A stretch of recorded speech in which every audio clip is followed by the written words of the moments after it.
মুও একদিন অনেক বড় হব, শহর যত বুড়োই হোক না কিনে মোর স্বামীকে ঠিক খুঁজে বের করব। অগ্নিশিখা 25শে জানুয়ারি থেকে প্রতিদিন রাত 8টায় শুধুমাত্র সান বাংলায়।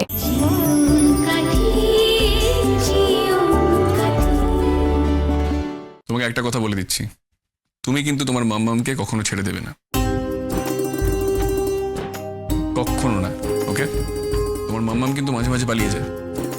ইস, আমি আর পালাতেই দেব না। তুমি কেন শুধু শুধু ওর মনে একটা ভয় ঢোকাচ্ছ বলো তো? কারণ আমি যেই ভয়টা পাই এই জন্য ওকে অ্যালার্ট করে রাখছি। কিন্তু এটা তো ওর মেন্টাল হেলথে এফেক্ট করবে বলো, ওর মন খারাপ হয়ে যাবে। এরকম করো না। না বাবা, আমি কোথাও যাব না। প্রমিস? প্রমিস। কথা দিলে তো? হ্যাঁ, আমি তোমাকে ছুঁয়ে কথা দিলাম, তোমাকে ছেড়ে আর কোথাও যাব না। যদি তুমি আমার কোথাও ফেলে চলে যাও তাহলে আমি মরে যাব। ছি বাবা, এরকম কথা বলতে আছে? তুমি যদি এরকম কথা বলো তাহলে কিন্তু আমি সত্যিই চলে যাবো। যেদিকে দু চোখ চাই আমি সেদিকে চলে যাবো। আচ্ছা ঠিক আছে, ভুল হয়ে গেছে। এরকম কথা আর কখনো বলবে না, মনে থাকবে তো?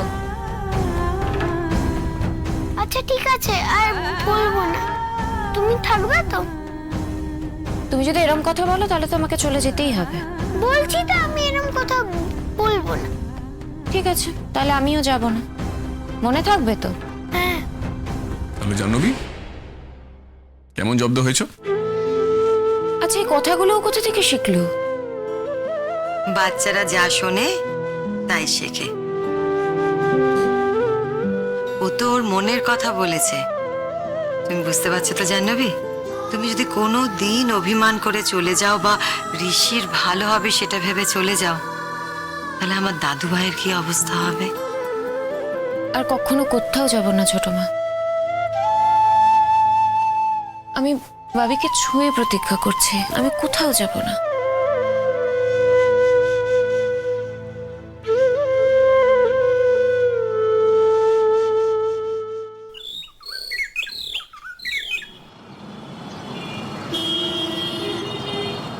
রায়, রায় কোথায় গেলে? এই তো ছোটদি। এসো, এসো, এসো। দেখো কি এনেছি।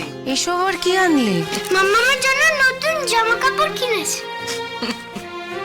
কেন ছোটদীপ, এইসব কেন করতে গেলে? কেন করতে গেলাম মানে?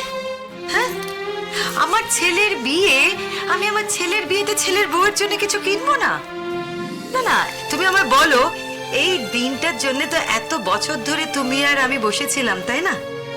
আজ যখন সেই সুযোগটা পেয়েছি তাহলে এগুলো করবো না? আর তাছাড়া শুধু ছেলের বউয়ের জন্য নয়, কিন্তু আমি আমাদের জন্য কিনেছি, তোমার জন্যে, আমার জন্যে, আমার দাদু ভাইয়ের জন্যে, সবার জন্য কিনেছি। ঋষি এত বছর যে টাকাগুলো আমাকে পাঠাতো না, ওই টাকাগুলোর একটাতেও তো আমি হাত দিতাম না। ওই টাকাগুলো দিয়ে আমি শপিং করেছি, জানো? আমার খুব লজ্জা লাগছে ছোটদীপ। কেন এইসব? তুমি এমনিতেই জাহ্নবীকে অনেক কিছু দিয়েছো, বরং আমরাই তোমাদেরকে কিছু দিতে পারিনি। এসব কি কথা বলছো রায় তুমি? জাহ্নবী আমাকে আমার পরিচয় ফিরিয়ে দিয়েছে, আমার সম্মান ফিরিয়ে দিয়েছে, আত্মসম্মানের সঙ্গে বাঁচতে শিখিয়েছে আমাকে। আর তুমি বলছো যে তোমরা আমাকে কেউ কিচ্ছু দাওনি?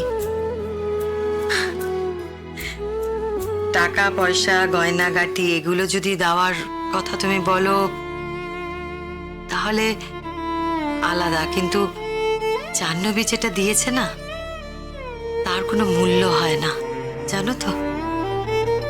আর টাকা পয়সার কথাও যদি তুমি বলো, এই যে এতগুলো বছর আমি এখানে জাহ্নবীর বাড়িতে থেকে খাওয়া দাওয়া করেছি, তার মূল্যও কিন্তু কিছু কম নয় রাই। আমি তা বলতে চাইনি ছোটদি, তুমি কিছু মনে করো না। মনে তো আমি করবই।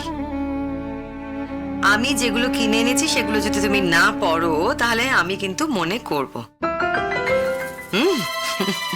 আর জাহ্নবী কোথায়? তাকে ডাকো, তাকে তো সাজাতে হবে। ঠাম্মি, তুমি মাম্মামকে সাজাবে? তুমি মাম্মামকে কি সাজাবে? মাম্মাম তো এমনিতেই সুন্দর। তাই নাকি? তোমার মাম্মাম সুন্দর? হ্যাঁ তাই তো, আমার সব বন্ধুদের মায়ের থেকে অনেক সুন্দর আমার মা। তুমি তোমার সব বন্ধুদের মাকে দেখেছো? হ্যাঁ তাই তো, স্কুল ছুটি হলে সবাই মাম্মাম আসতো। শুধু আমার মাম্মাম আসতো না, আমার বস আঙ্কেল আসতো।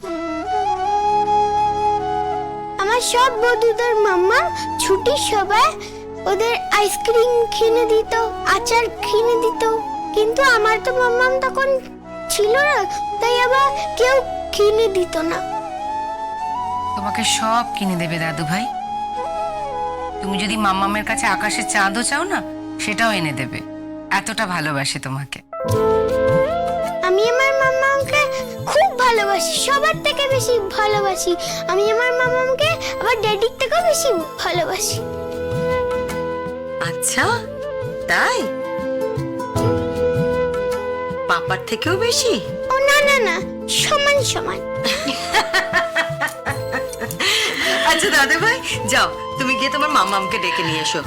আরে বাবা, মাম্মামকে তো সাজতে হবে, তাই না? না সাজলে কিন্তু বিয়ে হবে না, আর বিয়ে না হলে কি হবে? না না না, মাম্মামও সাজবে আর আমার বিয়েও হবে। আমি এখনই যাচ্ছি মাম্মামকে। যাও যাও যাও যাও যাও।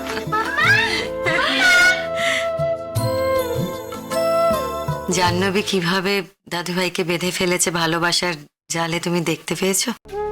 নিজেও তো বাধা পড়েছে ছোট্টি। আজ ওর এই বিয়েতে রাজি হওয়া, এটা তো অভিমন্যুর জন্যই। জাহ্নবীকে দেখে কেউ বলবে না যে ও দাদু ভাইয়ের আসল মা নয়। ঠিক যেন মা যশোদা বুক দিয়ে আমাদের গোপাল ঠাকুরকে আগলে রেখেছে। এসো এসো বলছি, এসো। কি হলো বাবা? কি হচ্ছে? কি হচ্ছে নাকি? কখন তুমি সাজবে আর কখন তোমার বিয়ে হবে? যত তাড়াতাড়ি বিয়ে হবে তত তাড়াতাড়ি আমরা তিনজন একসঙ্গে থাকতে পারবো। আর এখন গুড গার্ল এখানে বসো, ঠাম্মি তোমার সাজিয়ে দেবে। এই যে পাকা ছেলে, তোকে কে বলেছে যে বিয়ে করলে সাজতে হয়? ঠাম্মি তো বলেছে। ঠাম্মি তোমার জন্য কত কিছু এনেছে। ও ঠাম্মি, মাম্মামকে একটু দেখাও। আচ্ছা আচ্ছা জাহ্নবী, এবার চুপ করে বসো তো এখানে। ছোট মা, এরকম কেউ করে বলো? এবার আমার সত্যিই খুব লজ্জা লাগছে। করে মানে? করে মানে কি বলতে চাইছো? খুব পাকা হয়ে গেছো তুমি, না? খুব বড় হয়ে গেছো। চাকরি করছো বলে বড় মনে হচ্ছে, যে বড়দের কথার কোনো গুরুত্বই নেই। আমি কোথায় গুরুত্ব দিচ্ছি না, আমি শুধু এটাই বলছি যে এত সাজগোজ, এত আয়োজনের কি দরকার বলো তো? আর এমনি কালকে ঋষি যা বললো, তারপরে আমি খুব টেনশনের মধ্যে আছি, জানো তো। এত সাজগোজ করে বিয়েতে বসলাম, তারপর যদি সত্যি ওলির বাবা মা পুলিশ টুলিশ নিয়ে চলে আসে, তখন কি হবে বলো তো? জাহ্নবী, তুমি অযথাই টেনশন করছো। আমি তোমাকে বলছি তো, কিচ্ছু হবে না। আরে বাবা, ওরা আসলে খবরটা পেয়েছে তাই একটু ভয় পাইয়ে দিয়ে গেল। হয়তো কি জানে, ওরা হয়তো আসতেই চায়নি। ঋষির বাবা জোর করে এনেছেন, সেটাও তো হতে পারে। ইনফ্যাক্ট অমিতাভ বাবুর সঙ্গে যতটুকু আলাপ ছিল, তাতে আমার যথেষ্ট মনে হয়েছিল ভদ্রলোক সেন্সেবল। আজ এত বছর বাদে উনি এটা করবেন, এটা কিন্তু আমার মনে হয় না জাহ্নবী। জানি না ছোট মা, আমি এইসব ব্যাপারে বিশ্বাস করি না ঠিকই, তাও সকাল থেকে আমার ডান চোখের পাতাটা না খুব কাঁপছে। কি বলছিস? ডান চোখের পাতা কাঁপা তো ভালো না, এটা তো অশুভ লক্ষণ। রায়, কোন যুগে বাস করছো বলো তো তুমি? হ্যাঁ, আর জাহ্নবী, তোমাকেও বলি, তুমি এত শিক্ষিত একটা মেয়ে হয়ে এই সমস্ত কথা। ঠাম্মি, তুমি পচা, তুমি আমার মাম্মামকে বকছো কেন? দাদু ভাই, আমি তোমার মাম্মামকে বকছি না, আমি তোমার মাম্মামকে তাড়াতাড়ি রেডি হয়ে নিতে বলছি। না, আমি দেখতে পেলাম তুমি চোখ বড় বড় করছো মাম্মামকে। আমার মাম্মাম বেশ মাম্মাম, আমার মাম্মামকে একদম বকবে না। মাম্মাম না সেজেই বিয়ে করবে। মাম্মাম তোমাদের থেকে অনেক সুন্দর দেখতে। মাম্মামকে তো সাজতেই হয় না। ভাবি এরকম বলতে নেই। তোমাকে যে বকছে। দেখো ভাবি, আমি যখন তোমাকে বকি তুমি কি আমার উপরে রাগ করো? করো না তো? তাহলে এই ঠাম্মি হচ্ছে আমার মা, তাহলে ঠাম্মি যখন বকবে তখনও তুমি রাগ করবে না। হ্যাঁ জাহ্নবী, অনেক দেরি হয়ে গেছে, এসো এসো বসো। ছোট মা আমাকে কিন্তু খুব অল্প সাজাবে। ঠিক আছে, অল্প বেশি সেটা আমি বুঝবো না। রাই, মেকআপের জিনিসগুলো দাও জাহ্নবী।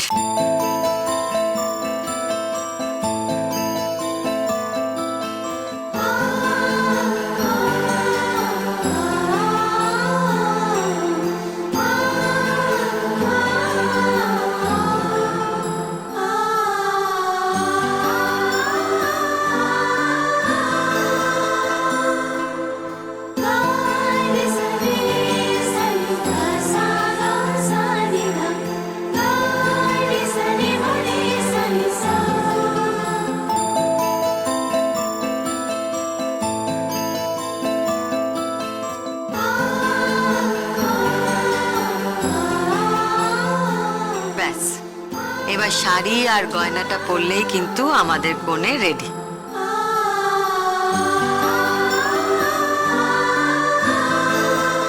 ওমা, কি হলো রাই, কাঁদছো কেন তুমি?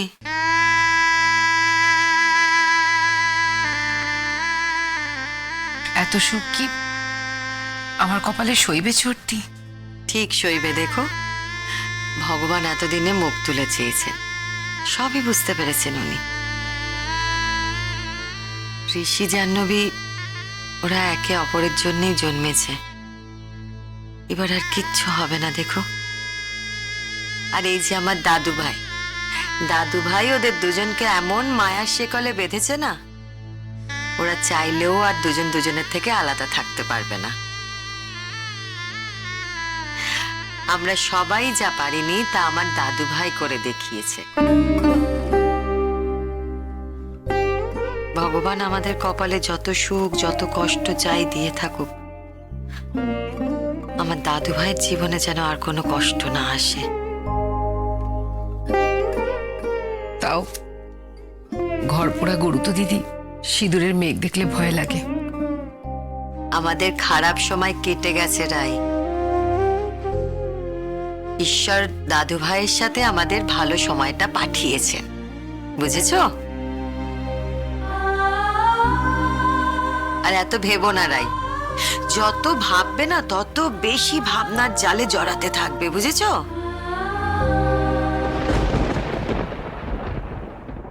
দেখো দেখি তোমার মেয়েকে কেমন লাগছে। জাহ্নবীকে তুমি নিজের হাতে যত্ন করে সাজিয়েছো, ভালো না লেগে যায় কোথায়? কি দাদু ভাই, কেমন লাগছে তোমার মাম্মামকে? খুব সুন্দর ঠাম্মি, একদম দুর্গা ঠাকুরের মতো। তুমি ঠিক করেছো, মাম্মামকে বকেছো, নাহলে তো সস্তই না। তাহলে একদম ঠিক করেছি তো? একদম ঠিক। মাম্মাম এবার আমাকে সাজিয়ে দাও। উমা, না না দাদু ভাই, মাম্মামের কিন্তু এখন অনেক সাজা বাকি আছে। এক কাজ করি, আমি বরং আজকে মাম্মামকে যেমন সাজালাম তেমন তোমাকেও সাজিয়ে দিই। কি আমার কাছে সাজবে তো? হ্যাঁ ঠিক আছে। আর রাই, তুমি তাহলে জাহ্নবীকে শাড়ি আর গয়নাগুলো পরিয়ে দাও। আমি দাদু ভাইকে তৈরি করি। চলো দাদু ভাই। 1 মিনিট। মাম্মাম তোমার খুব সুন্দর লাগছে, আমার বন্ধুদের মার থেকেও খুব সুন্দর লাগছে। আর আমার বাবাকে তো সব থেকে সুন্দর, সব থেকে লক্ষ্মী ছেলে, তাই না? আমার সোনা বাবু।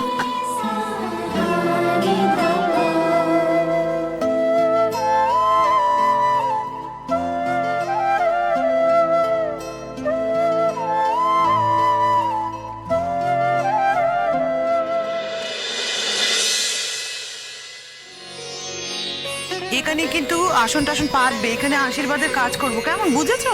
নিজমা তোমরা রেডি তো? এবার কিন্তু আমাদেরকে বেরোতে হবে। একদম রেডি, কিন্তু বেরোবো বললেই তো আর বেরোনো যাবে না, এখনো তো তোমার আশীর্বাদই হলো না। হ্যাঁ এইসবের কি দরকার ছিল? বাবা ঋষি, তুমি কি লজ্জা টজ্জা পাচ্ছ নাকি? তোমার তো এসবের অভ্যেস হয়ে যাওয়ার কথা। কতবার বিয়ে হলো বলো দেখি? লেখা, অনেক বছর তো হলো সংসার করছো, এখনো বুঝে উঠতে পারলে না কার সাথে কিভাবে কথা বলতে হয়?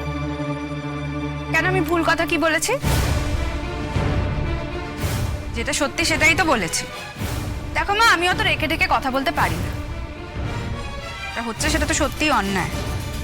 বৌদি ভাই, তুমি নিজেকে যতটা সরল দেখাতে যাও, সেটা যদি তুমি না, সেটা তো প্রমাণিত।